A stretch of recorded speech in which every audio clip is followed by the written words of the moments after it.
Hello, welcome to the Wire Podcast. My name is Ryan, and today I am going to be recapping everything that happened in college football and the NFL over the last week. I got a lot to talk about, so let's not waste any time and dive into these topics. The first thing I want to talk about before I get into any games, I want to talk about the Tua Tagovailoa situation. Now, if you're an NFL fan, or really a football fan in general, you probably know what I'm talking about, but if you don't know, I'll go ahead and explain everything. So on Sunday, September 25th, that was last Sunday, not yesterday, but the Sunday before, the Miami Dolphins played the Buffalo Bills, and Tua got injured at some point. And he got hurt, and when he got back up, he started wobbling. He couldn't really walk very well. His teammates had to hold him up, and he ended up going back to the locker room. And eventually he was cleared to return to the game, and he played during the second half. And then on Thursday, September 29th, the Miami Dolphins played the Cincinnati Bengals, and Tua got hurt once again. He was sacked on one play, and he hit the ground very hard, and he actually hit his head on the ground. He hit his head really hard, and he ended up getting a concussion. And the injury looked really bad. It looked really scary. You probably have seen still images of Tua after he suffered the concussion. It looked bad. And he ended up, he suffered a concussion, ended up going to the locker room. He was taken to the hospital. But thankfully, he's okay. It looked like it could be a very serious injury, but he's doing all right now, which is great to hear. That's awesome. But now there is an investigation which was started by the NFLPA, or the NFL Players Association, and this is just an investigation about the whole situation. Why Tua was allowed to, return versus the Bills, and then why he was allowed to play on Thursday night versus the Cincinnati Bengals. Because there's a chance, before this investigation started, we were all thinking that there was a chance that Tua suffered 2 concussions in about 5 days, and that would have been a major problem, mainly for Tua, because that would have put his health into balance. That would have been a major issue for his health, but also would have been a major problem for the NFL for allowing him to play on Thursday right after he suffered a concussion that Sunday. That would have been a huge problem for the league. And we know that one doctor who was unaffiliated with the NFL, allegedly, has been fired for clearing Tua to return versus the Bills. Apparently he made a lot of mistakes, and now he's been fired. And it's clear that a lot of mistakes were made, not only by that doctor, but also by, the Dolphins coaching staff. I wonder what's going to happen with that? With the coaching staff, is anybody else going to receive a punishment? Is head coach Mike McDaniels going to get suspended? Is he going to get punished at all? I doubt that he's going to get fired, but I do wonder if there's going to be any consequences for him for his role in this situation, because obviously he's the guy that has to make the final call and has to allow Tua to play. And he has a responsibility to protect his players, and to protect his players from themselves. Obviously, if you're a competitor, if you're an athlete and you're competing, you're going to want to play no matter what. And so these coaches have to protect players from themselves. And I think that Mike McDaniel should have held Tua out of Thursday's game against the Bengals. I honestly don't think Tua should have been able to return versus the Buffalo Bills. I know reports are saying that it was just a back injury that he suffered, but still, he was showing signs of a concussion after the play. It looked bad. The video of him walking after the play was over looks really, really scary. And because of that, I think they should have held him out for the second half of that game, and I don't think he should have been allowed to return, or I don't think he should have been allowed to play versus the Cincinnati Bengals. And I think this whole situation just looks really bad for the NFL. It just looks like the NFL is prioritizing their product, the games, and money and profits over player safety. And, this isn't really surprising, in my opinion. The NFL is a corporation. They care about making money more than anything else. And they have shown that time and time again. I mean, we've seen that with, the Deshaun Watson situation. Deshaun Watson was charged with sexually assaulting over 20 women, and the NFL gave him a slap on the wrist because they care mostly about making money, and they care about making money way more than they care about the safety of players or the safety of the people who are surrounding these players. And it's really bad. And this is just another example of that, of the NFL's, lack of understanding or lack of awareness when it comes to issues like player safety, concussions, stuff like this. These are major problems, and the NFL just doesn't seem to care enough about them, and they're not making them a high enough priority, in my opinion. And I think most people would agree with that. The NFL has to do better when it comes to these situations. They have to protect their players from themselves, and the coaching staffs of these individual teams have to do that as well. I think everyone could have done a much better job handling this situation than they did. I'm glad Tua is okay, but this could have gone a lot worse. Like the fact that Tua is all right is a blessing, but a lot of horrific things happened here. Things that could have been prevented, and a lot of people failed, and a lot of mistakes were made. I'm very interested in seeing the result of this entire investigation, but man, I really hope this never happens again, and I'm just glad that Tua is okay. Alright, let's go ahead and move on, talk about some college football, and let's get started talking about UCLA shocking Washington in a massive upset on Friday night. So UCLA beat number 15 Washington 40-32, and the Bruins dominated for most of this game. They were playing extremely well. They were dominating, had a big lead. They were 4-0 coming into this matchup, but they had yet to beat a quality opponent. And that changed here, as they got a huge win, a top 15 win, and now they are a top 25 team. Right now they are the, after this weekend, they're the 18th ranked team in the country, and this was a huge win for them. Gotta give a huge shout out to Dorian Thompson-Robinson and Zach Charbonnet. Both of those guys balled out. Dorian Thompson-Robinson has been absolutely incredible this year. He's been playing very well. He's been way more efficient than he's been in the past. His turnovers are low. He's not throwing a ton of interceptions. His completion percentage is very high. And he played very well in this game, recording 315 passing yards, 3 passing touchdowns, and 0 interceptions.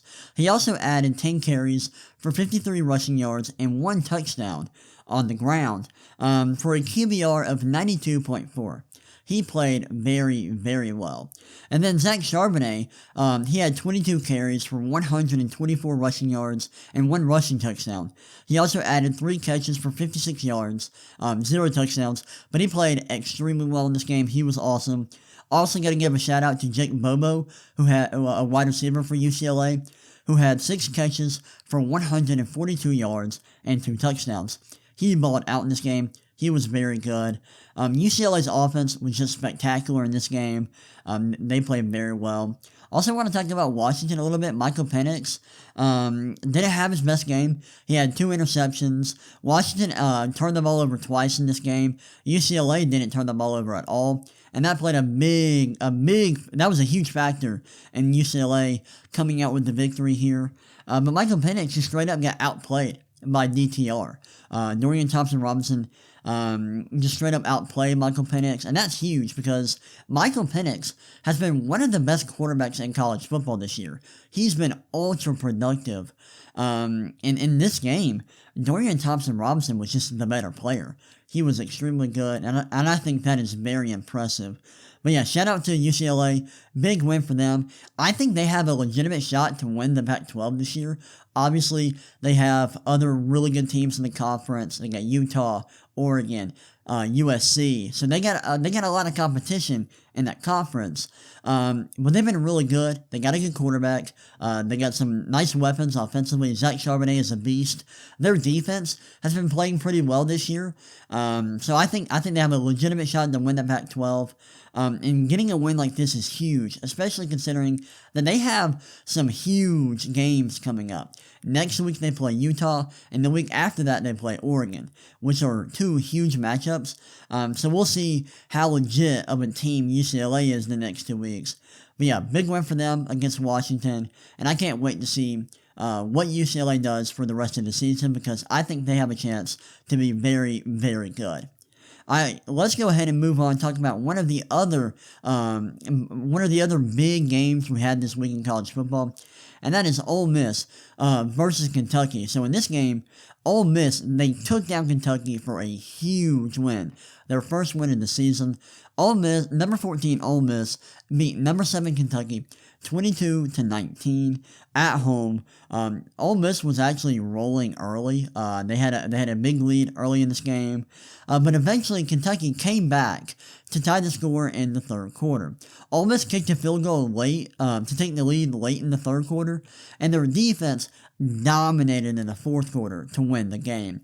Kentucky had 2 consecutive possessions late in the fourth quarter where they reached the red zone, and they were I believe inside the 10-yard line for both of these possessions, but they fumbled the ball both times, and that ended up securing the victory for Ole Miss.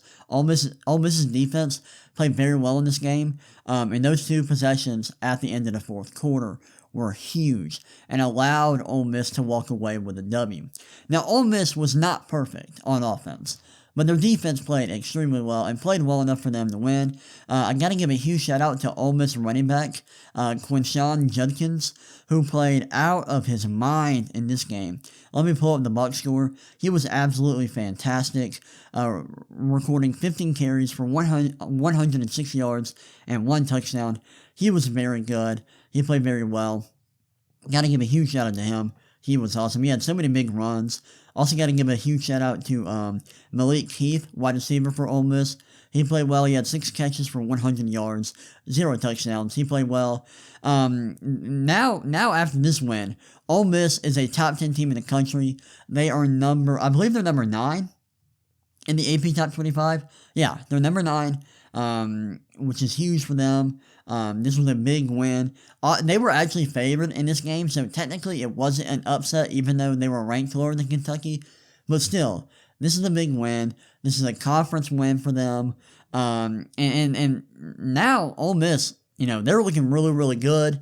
I think they're a very good team. They got a nice quarterback. Jackson Dart wasn't perfect in this game, but he made some nice throws. He looked pretty good. Their defense looked fantastic. Their defense made some huge plays, especially late in the game. And they were going up against a very good quarterback in Will Levis, and they played pretty well. I mean, Will Levis was okay, but he had those 2 fumbles at the end of the game, which ended up costing Kentucky big time. But yeah, big win for Ole Miss. Can't wait to see what they do throughout the season. Let's see if they have any big games coming up. So on the 15th, which is not this upcoming weekend, but I think that's the weekend after that, they play Auburn at home. Then they play LSU, A&M, then Alabama. So they got a pretty tough schedule for the rest of the season. If they can play well down the stretch, I think they have a chance to make the playoff potentially. They'll have to beat Alabama to do that. But yeah, big win for them. Can't wait to see what Ole Miss does for the rest of the season. Now let's move on and talk about the Georgia Bulldogs. So the last episode of this podcast, I talked about the Georgia Bulldogs and how I think they're taking over college football because they had played so well the first 4 weeks of the season, and they looked great. But right now, the Georgia Bulldogs are struggling. They have not played very well the last 2 weeks, and I want to talk about it. So let me pull up the box score of this last game. So this weekend, Georgia barely squeaked by the Missouri Tigers, winning 26-22. This was a very odd game. Georgia was way better offensively than Missouri, but they turned the ball over twice, and their run game wasn't super dominant like it has been. Missouri was really good defensively for a majority of this game, and they got out to a big lead. They were up, let me look, they were up 13-0 early. In what quarter was it? Let me look. I'm pulling up the play-by-play. Come on, ESPN app. You gonna work with me here? I guess not. Let me go to the CBS Sports app. But Missouri was rolling early. Their offense was doing a decent job in the first half. Their defense was playing super well. Their defensive line played very well in particular. Let me go to the box score here. Let me find it. I gotta scroll forever. Alright, let's go. Let's look at the game tracker and look at scoring. So, in the second quarter, Missouri had a 13-0 lead. And so they were just rolling early in this game. And Georgia it took a long time for Georgia to kind of get into a rhythm offensively. Eventually they did, and Missouri's offense was just very underwhelming in the red zone. They took way too many field goals, and their offense simply did not do enough to keep Georgia at bay. They were not aggressive enough in the red zone, in my opinion. At some point, you got to stop taking field goals. When you're an underdog playing the number one team in the country, you got to go for the kill eventually, and you got to score some touchdowns. They couldn't do that, and Georgia was finally able to, they woke up late in the game, in the fourth quarter, and their offense came alive. They were able to put some points on the board and squeak out a very ugly win. But yeah, I gotta give a huge shout out to Missouri. They played very well. Their defense looked very good, and they were kind of dominating early, and they had control of this game for a while. Unfortunately, Georgia is just a very good team, and they were able to come through in the end. But big time performance for Missouri, which is wild considering how badly they played last week versus Auburn. And that, unbelievably terrible loss for them. Just a heartbreaking loss versus Auburn, and they followed that up with a very nice performance versus the number one team in the country. That's awesome, so shout out to Missouri for that. But yeah, I want to talk specifically about Georgia, who just hasn't been playing very well the last 2 weeks. Last week they played Kent State, and they beat them 39-22, but they only won by 17 points. They did not cover, and they just have not looked sharp the last 2 weeks. Now, I'm not too concerned about them. I think they'll bounce back eventually and start dominating like they had the first 4 weeks of the season. But they have not looked very good the last 2 weeks, and their offense needs to wake up. They just gotta wake up. They're not playing very well right now. The last 2 weeks have just not been pretty for them. But yeah, they gotta wake up. I still think they're probably the best team in the country at their best. But they lost the number 1 ranking. Now they're number 2 behind Alabama. The AP poll. AP voters, punished them for struggling 2 weeks in a row, and they gotta wake up. I'm expecting a big time performance from them next week. Let's see who they're playing. Let me look at their schedule real quick. So I already knew that they're playing Auburn. I'm an Auburn fan. I knew that. So they're playing Auburn at home next week. They're favored by 29 and a half points. They're gonna destroy Auburn. Auburn is not very good. So I expect Georgia to come out in a rivalry game next week and just dominate the Tigers. They're the much better team, and I think they'll show it. They need to show it. They haven't looked good the last 2 weeks. They need to have a dominant performance next week versus the Auburn Tigers. All right, I got one more college football game I want to talk about, and that is Clemson versus NC State. And not only, I don't just want to talk about that, I gotta talk about the Clemson Tigers as a whole and the season they're having, because the Clemson Tigers look dangerous right now. They look very, very good, and I want to talk about it. So, this weekend, the Clemson Tigers played NC State, and they won 30-20. The final score was really close, but this game wasn't nearly as close as the final score indicates. And let me pull up the box score real quick. Let me find it. Let's see. Clemson, where are you? Let me see. Come on now. Come on, I can't find it. Here we go. Clemson, this was actually a very tight game for a very long time, but Clemson absolutely dominated in the second half. At halftime, it was 13-10. The first half was kind of a defensive battle, but in the second half, Clemson woke up, ended up getting a 30-13 lead in the fourth quarter before before NC State scored once more to kind of make the score look closer than it actually was. But Clemson was great in the second half and was really dominant. And this was a huge win for them.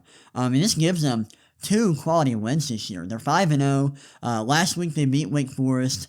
This week they beat number 10 NC State. So they got 2 quality wins under their belt. And they look really, really good right now. DJ Uyunglele has been playing very well. He played really well in this game. Only had 209 passing yards and 1 passing touchdown, but he added 14 carries for 73 yards and 2 touchdowns on the ground. He was very productive as a rusher in this game, and he had a QBR of 82.5. He played pretty well in this game, and he's looked great all year. Also got to give a huge shout out to Clemson's defense. They forced 2 turnovers, and Clemson didn't turn the ball over at all, which is huge. But yeah, DJ has been playing out of his mind this year. Last year he struggled. He did not look good whatsoever last season, which was very surprising considering how well he played in 2020 when Trevor Lawrence went down with an injury. He stepped in as a starter for a few games and looked really, really good. He was very productive. The physical tools were very obvious, and I thought at that point that he would become a star. And I did not think that last year. Like, he looked so bad last year. I thought, maybe it was just a flash in the pan in 2020. But now he's come back this year, and right now, he has 11 passing touchdowns, 1 interception on the season. He's been very productive as a rusher. He's top 25 among quarterbacks in QBR.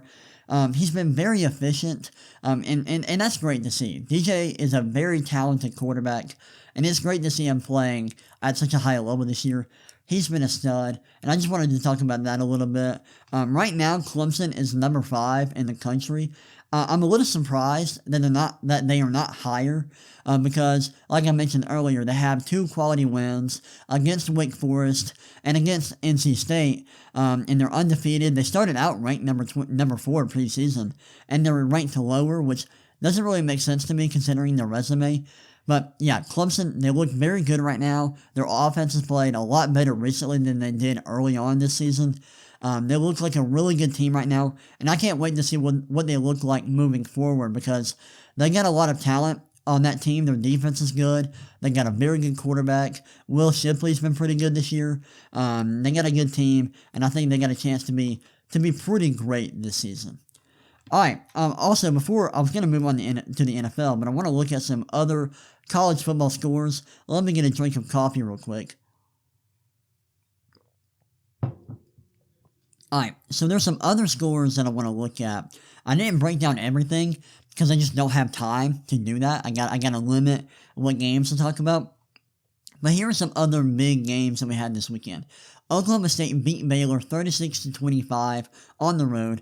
Big win for Oklahoma State. Wake Forest beat Florida State on the road, winning 31-21. Big win for them. TCU upset Oklahoma at home, and they dominated, winning 55-24. Huge win for TCU, who is now a top 25 team. Purdue also upset Minnesota on the road, winning 20-10. Minnesota's best running back, Ibrahim, the running back, Muhammad Ibrahim, was not playing in this game. He was hurt, and that really hurt Minnesota, as they only scored 10 points. Big win for Purdue. LSU beat Auburn 21-17 on the road. Let's see. Kansas, they stay undefeated, winning 14-11 versus Iowa State. Big win for them at home to stay undefeated. Now Kansas is a top 25 team. They've been having a great season. I'm going to end up making a video about them, I think. I got to talk about them. Kansas has been awesome this year. And then another game, Mississippi State upset Texas A&M at home, and they were dominant, winning 42-24. And then one last game I want to talk about is, actually, I got a few more games I want to talk about. Alabama beat Arkansas. Where's the score? I cannot find the score here. Where is it? All right, Alabama beat Arkansas on the road, 49-26. Alabama was rolling early, and then Arkansas came back after Bryce Young got hurt. Young suffered a shoulder injury. So the backup came in, and their offense struggled for a little bit. So Arkansas was able to come back in this game. But Alabama rolled in the second half, especially in that fourth quarter. Their offense came alive, and they were able to win by 23 points. Big win for Alabama. And then the last score I want to talk about is Georgia Tech upsetting Pittsburgh 26-21 on the road. Their head coach, Jeff Collins, got fired last week, but they played very well in this game with their new interim head coach, winning by 5 points, despite being, 21.5-point underdogs. Huge win for Georgia Tech. They've been one of the worst teams in the country this year. So it's nice to see them get a huge win versus a conference opponent here. Shout out to Georgia Tech. I'm really happy for those kids there in that program. A big win for them. All right, now let's talk about some NFL. And let's start out by talking about the wild Seahawks-Lions game. So yesterday, the Seahawks took down the Lions in a crazy shootout. This was an absolutely wild game. The Lions were missing a lot of players heading into this game. They were missing DeAndre Swift, Amon-Ra St. Brown, and DJ Chark. But they didn't struggle on offense, which was very surprising to me. The Seahawks beat the Lions 48-45. And this was a wild game. So the Seahawks, they were playing very well early in this game, and they ended up going ahead 31-15 in the third quarter. But the Lions weren't done. They came back, made it a 38-31 game in the fourth quarter. But the Seahawks, they couldn't stop. They didn't stop scoring points offensively, and the Lions struggled to stop them defensively. So the Lions were never able to take the lead. The Seahawks kept their lead, ended up winning by 3 points. But this was a wild game offensively from both teams. There were over 90 points scored total. Both offenses were playing out of their minds. I want to give a huge shout out to Geno Smith, who played pretty well in this game. He had 320 yards, 2 touchdowns, 0 interceptions, for a QBR of 91.3. He was awesome in this game. He also had 7 carries for 49 yards and a touchdown. He was super productive as a passer and a rusher. Got to give a huge shout out to Rashad Penny, who balled out, recording 17 carries for 151 yards and 2 touchdowns. He was awesome in this game. DK Metcalf was also amazing. He had 7 receptions for 149 yards, 0 touchdowns, but he was very productive, and he was balling out in this game. And then I gotta talk about the Lions, who scored 45 points, despite missing DeAndre Swift, Amon-Ra St. Brown, and DJ Chark. Their offense was unbelievably good. And it all starts with Jared Goff, who had 378 passing yards, 4 touchdowns, 1 interception, for a QBR of 74.9. Jamal Williams replaced DeAndre Swift. He was the starting running back for the Lions in this game, and he played very well, recording 19 carries for 108 yards and 2 touchdowns. He was amazing in this game, as was TJ Hawkinson, their tight end, who had 8 receptions for 179 yards and 2 touchdowns. TJ Hawkinson was amazing, and if you had him in fantasy, you know what I'm talking about. He had over 30 fantasy points in PPR leagues. He was absolutely incredible, and he was just another guy who had a wild individual performance in this game. This was just a wild game. Keeping up with it was crazy. I thought the Seahawks would win this game because the Lions were missing so many players, and they did, but it was a lot harder than I thought it would be. And this is not what I did not expect this game to be, a crazy shootout. I thought it might be a low-scoring game, but no, it was not whatsoever, as both teams nearly combined for 100 total points. This was crazy. This was a really, really fun game to keep up with. All right, now let's talk about the Philadelphia Eagles. I haven't talked about them at all this season. I want to talk about their game versus the Jaguars. And I want to talk about the season they're having as a whole, because they look really good. And I think Jalen Hurts and the Eagles might be elite this year. I think they're going to be a pretty special team, and Jalen Hurts is a big reason why. So this weekend, the Eagles beat the Jaguars 29-21. This was a great matchup, as we saw two talented young quarterbacks in Jalen Hurts and Trevor Lawrence go head-to-head. And this was a really weird game. The Jags went ahead 14-0 after the first quarter, but the Eagles scored 20 unanswered points in the second quarter to go up 20-14 at the half. The Eagles continued to roll in the second half as they won 29-21, and they honestly should have won by a lot more. They outgained the Jaguars by a lot offensively, and their defense forced 5 turnovers, and they only turned the ball over once, so they won the turnover margin by 4 turnovers, and still were only able to win by 8 points. That's how weird this game was. I gotta give a huge shout out to Miles Sanders, who played very well in this game. He had 27 carries for 134 yards and 2 touchdowns. He was great. Jalen Hurts was not very good in this game. Neither was Trevor Lawrence. Both quarterbacks in this game really struggled and didn't play particularly well. But Miles Sanders was great. A.J. Brown was solid. He had 5 catches for 95 yards. But the Philadelphia Eagles defense balled out. They played very well. Held the Jaguars to 21 points and forced 5 turnovers. Trevor Lawrence played very bad in this game. He had 174 passing yards, 2 touchdowns, 1 interception, but he also had 4 fumbles. He lost 4 fumbles.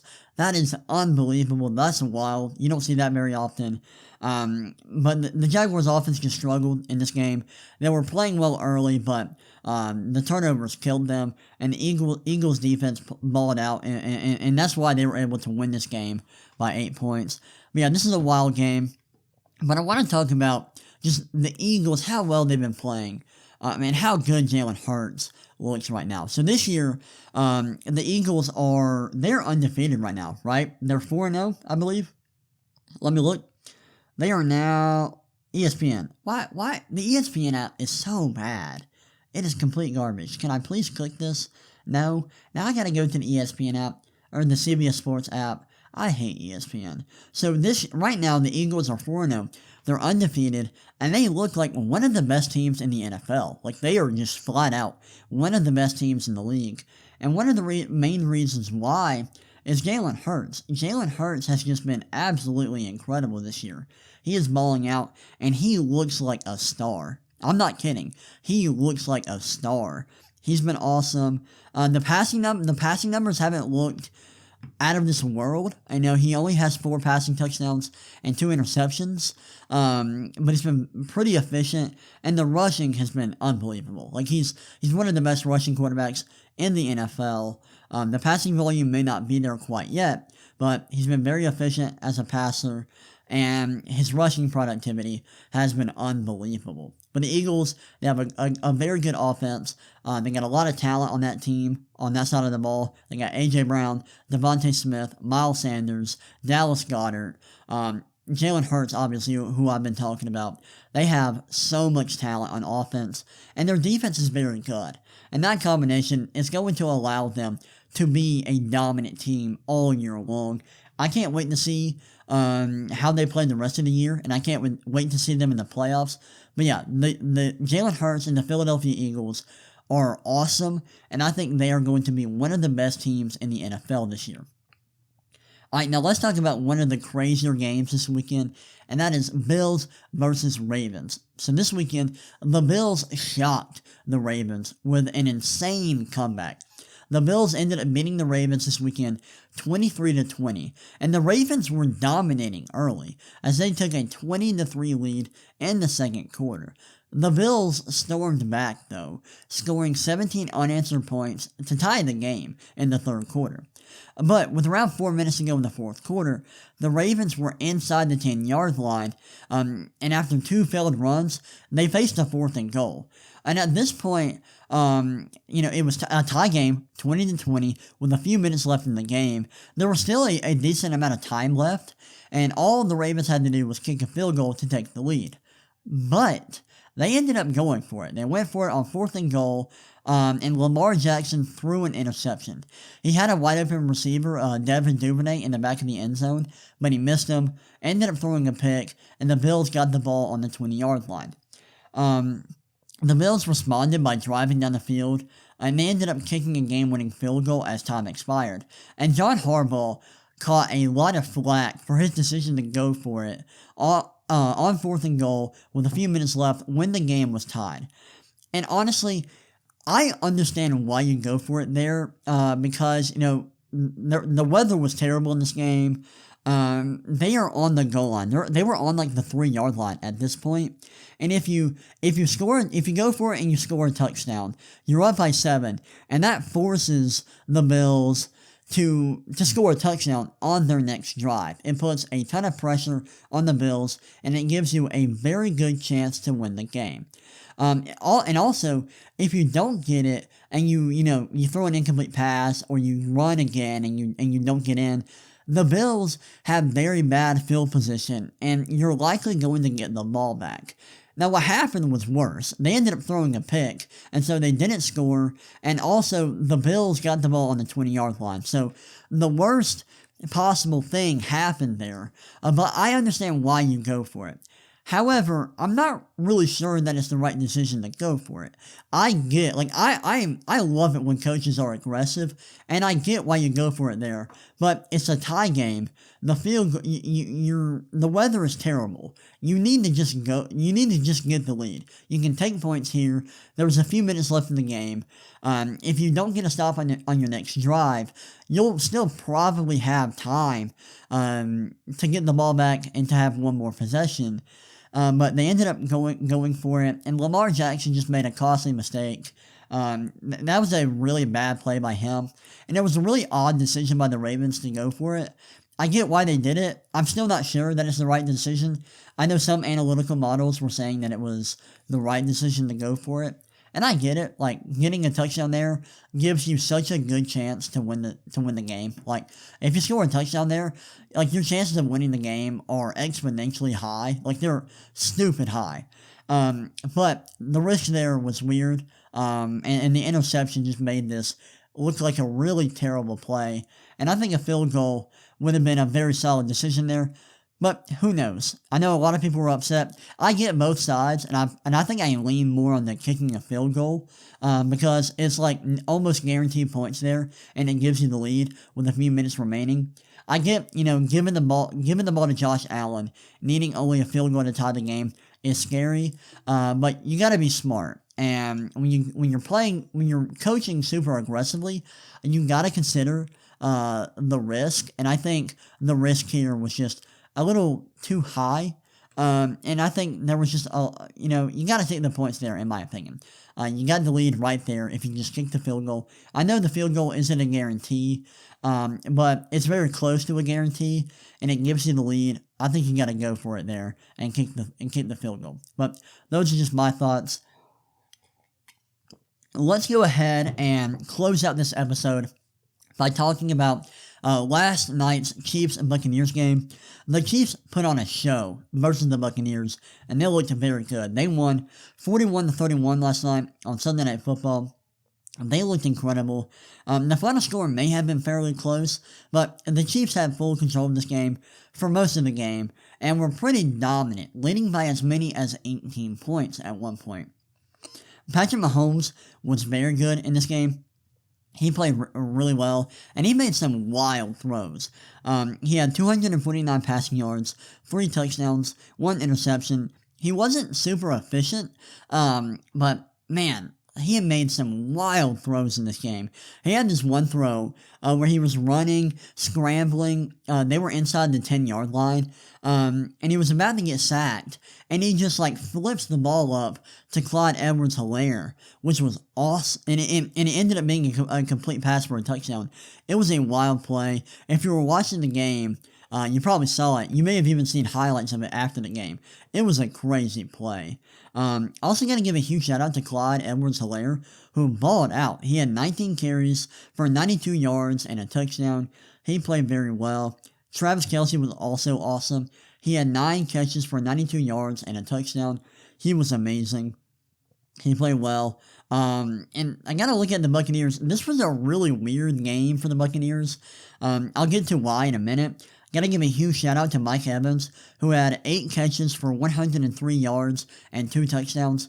He was dominant in this game. The Buccaneers had one drive right before the half where they were desperate and needed to score because they were down double digits. And Mike Evans was just making so many big-time plays. He was awesome in this game. He was super productive. Tom Brady was pretty good. He had 385 passing yards, 3 touchdowns, and 0 interceptions. He was pretty good. And what made this such a weird game for the Bucs is how not good their rushing attack was. They had just 6 carries for 3 yards on the ground.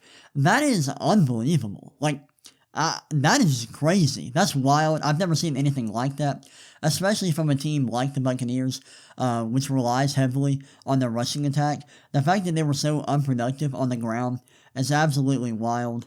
But yeah, this was a big win for the Chiefs. They played very well for most of the game. I know it looks like a close game, but it really wasn't. They were dominant. They had full control.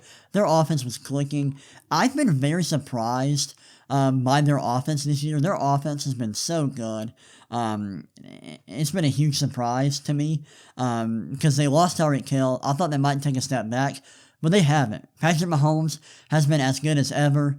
Travis Kelce has looked amazing. Their offense has been great, one of the best in the league, if not the best. And they put on a show versus the Buccaneers, and this was a statement win in my opinion. They showed that they are one of the best teams in the league still. They're not going anywhere this year, and they proved that versus the Buccaneers. I want to look at some other NFL scores before I end the podcast. The Packers ended up beating the Patriots in overtime, winning 27-24.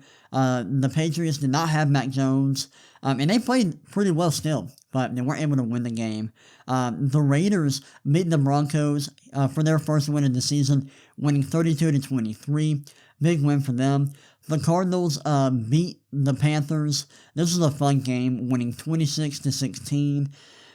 Zach Wilson played for the first time this year, and the Jets beat the Steelers, winning 24-20. We also saw Kenny Pickett a little bit.